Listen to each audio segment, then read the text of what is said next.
Hi everybody, just a quick video on my Grand Seikos. Two reasons for this video. This SBGA 211, the spring drive snowflake dial has stopped working. Well, I'll be sending the watch to the service center, so it might be a while till it comes back. The seconds hand stops working once in a while, even though the power reserve is full or near full. And secondly, I've got myself one of those newborns that cry at night and consumes a lot of money every month and every year. But nevertheless, there is still a reason for me to get an expensive watch, much like in 2020 when I welcomed my first born with this 9F Quartz 60th anniversary limited edition. So third Grand Seiko or a Rolex. Alright, so I think let's be real here. Alright, the third Grand Seiko will probably be a high beat because I've got a spring drive and I've got a 9F quad, so a high beat would make sense. But of course, the important question is which one and where do I get it from? I'm still not sure. I've been watching out for the releases, and the high beats, they are priced at about 11 or 12,000 Singapore dollars. So definitely the price of these two watches combined thereabout. So the prices are quite high.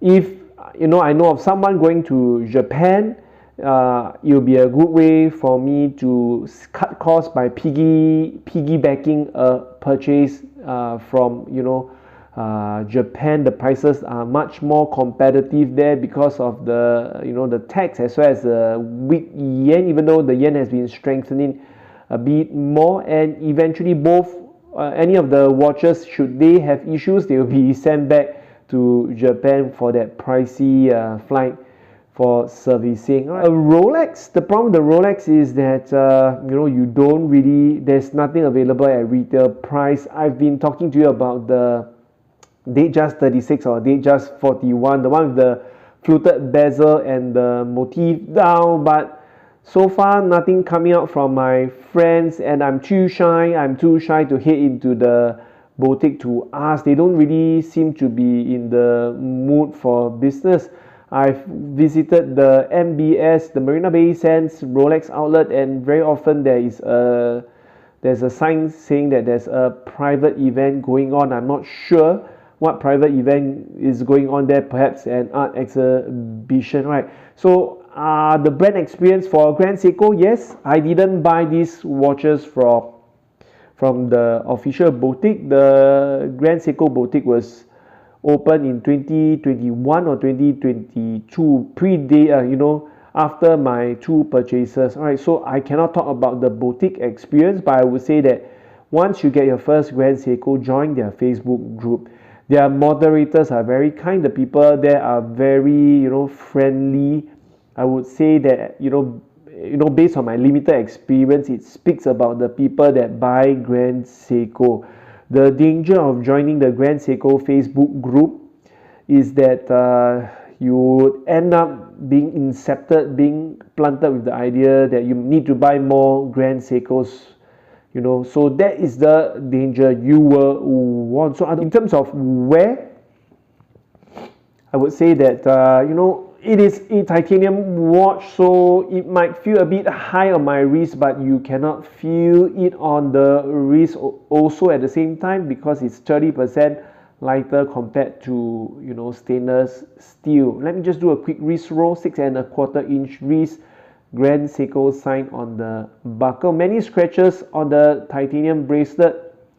Some say, titanium being a softer metal, it's prone to more scratches, and even though there is some coating applied, it's unable to withstand the scratches that were inflicted by a very careless owner. Right, so you can see the scratches there. Many scratches on the bezel.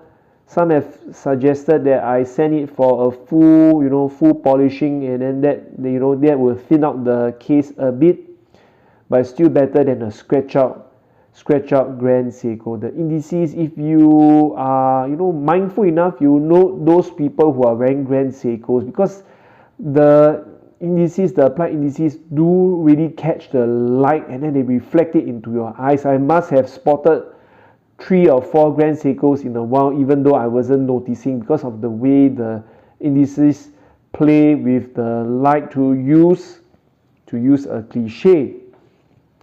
And on the other hand, we have got a stainless steel 9F quartz. The dial is very interesting. If I can pull up some close-ups, it actually says 60th anniversary on 9F. I cannot be sure which is which. I hardly wear this watch because of what has happened to this watch, and also because there's a gold medallion at the back that the edges might get softer and softer and eventually become a smudge. Alright, that's because of the nature of gold being a softer metal. The watch is seen on a Atom strap that was sent to me for review. It's a bit pricey. Their straps are quite pricey, but the quality is good. The service is good. Sent very fast to me. Alright, the white lining as well as the texture on the top sides really matches the Grand Seiko. It retails for about 100 to 120 US dollars, whereas the higher spec will retail for about 250 US dollars. So you should get a strap that matches the price of your watch. That's the most important thing that I will say here. Alright, check out the indices. The dial furniture almost similar. Do you spot any differences? No, I don't think there's much difference between the two handsets as well as the indices.